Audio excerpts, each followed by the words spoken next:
Hi hello welcome back my mini vlog. So ಇದು Wednesday mini vlog ಆಗಿರುತ್ತೆ. So ಬೆಳಗ್ಗೆನೆ ಹಬ್ಬನ ಮಲಗಿಸಿ ನಮ್ಮ ಅತ್ತೆ ಇಲ್ಲಿ ಒಬ್ಬಟ್ಟು ಮಾಡ್ತಾ ಇದ್ದಾರೆ. ಸೊ ಹಬ್ಬದ ಮುಡಿ ತೆಗೆದಿದ್ವಲ್ಲ, ಸೊ ಮೂರನೇ ದಿನಕ್ಕೆ ಪೂರ್ತಿ ಕೂದಲು ತೆಗಿತೀವಿ.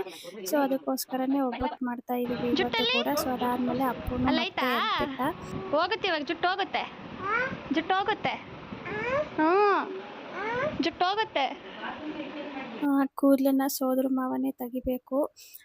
ಬಟ್ ನಮ್ಮನೇಲಿ ನಮ್ಮ ಅಣ್ಣವ್ರು ಯಾರು ಊರಲ್ಲಿ ಇರಲಿಲ್ಲ ಅನ್ನೋದಕ್ಕೆ ನಮ್ಮ ರಿಲೇಷನಲ್ಲೇ ಒಬ್ಬರಿದ್ರು, ಅವ್ರನ್ನ ಬರೋಕ್ಕೆ ಹೇಳಿದ್ವಿ. ಸೊ ಬಂದು ಅವರು ಕೂದಲೆಲ್ಲ ತೆಗೆದ್ರು, ಸ್ವಲ್ಪನೇ ಕಟ್ ಮಾಡಿದ್ರು. ಸೊ ಅದಾದಮೇಲೆ ನಮ್ಮ ಮನೆ ಪಕ್ಕದಲ್ಲಿರೋರು ಹೇಳಿದ್ರು, ಇಲ್ಲ ಫುಲ್ಲು ಕೂದಲು ನೀವೇ ತೆಗಿಬೇಕು, ಆಮೇಲೆ ಬೇರೆಯವ್ರ ಕೈಯಲ್ಲಿ ಕಟ್ ಮಾಡಿಸ್ಬೇಕು ಅಂತ. ಬಟ್ ನಮ್ಗೆ ಅವ್ರು ಆಗಲೇ ಹೋಗ್ಬಿಟ್ಟಿದ್ರು, ಅದಕ್ಕೋಸ್ಕರ ನಮ್ಮ ಮನೆ ಪಕ್ಕದಲ್ಲಿರೋರ ಕೈಯಲ್ಲೇ ಫುಲ್ಲು ಕೂದಲನ್ನು ತೆಗೆಸಿದ್ವಿ. ಅದಾದಮೇಲೆ ಟ್ರಿಮ್ಮರಲ್ಲಿ ಫುಲ್ಲು ತೆಗೆಸಿದ್ವಿ.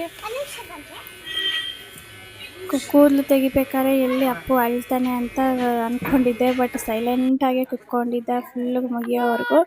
ಸೊ ಕೂದಲು ತೆಗೆದ್ಮೇಲೆ ಅಪ್ಪು ಹೇಗೆ ಕಾಣಿಸ್ತಾ ಇದ್ದಾನೆ ಅಂತ ಕಮೆಂಟ್ ಮಾಡಿ. ಸಿಗೋಣ ನೆಕ್ಸ್ಟ್ ವಿಡಿಯೋದಲ್ಲಿ. ಬಾಯ್.